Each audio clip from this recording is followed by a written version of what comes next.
Hello, world. My name is Pearl. Here are 10 short pieces of advice for women who want to train their brains to grow and develop throughout their lives.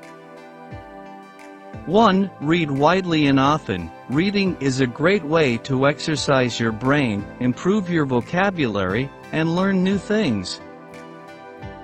2. Learn a new skill or hobby. Learning something new can challenge your brain and help you develop new neural pathways.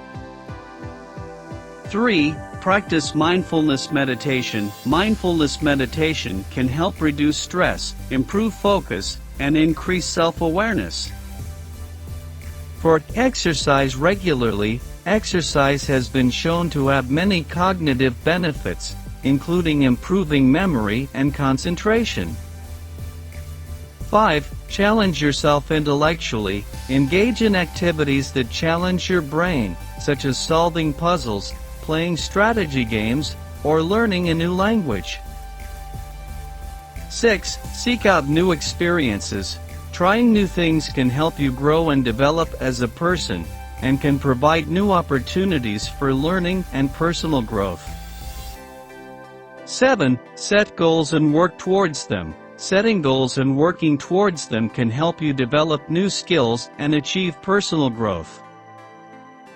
8. Practice positive self-talk. Cultivate a positive internal dialogue to help build confidence and resilience. 9. Foster strong relationships. Strong relationships can provide emotional support, stimulate personal growth, and provide opportunities for learning. 10. Take care of your mental health. Prioritizing your mental health through self-care practices and seeking professional help when necessary can help you maintain a healthy brain and a fulfilling life. Thanks for watching. Subscribe, like, and share.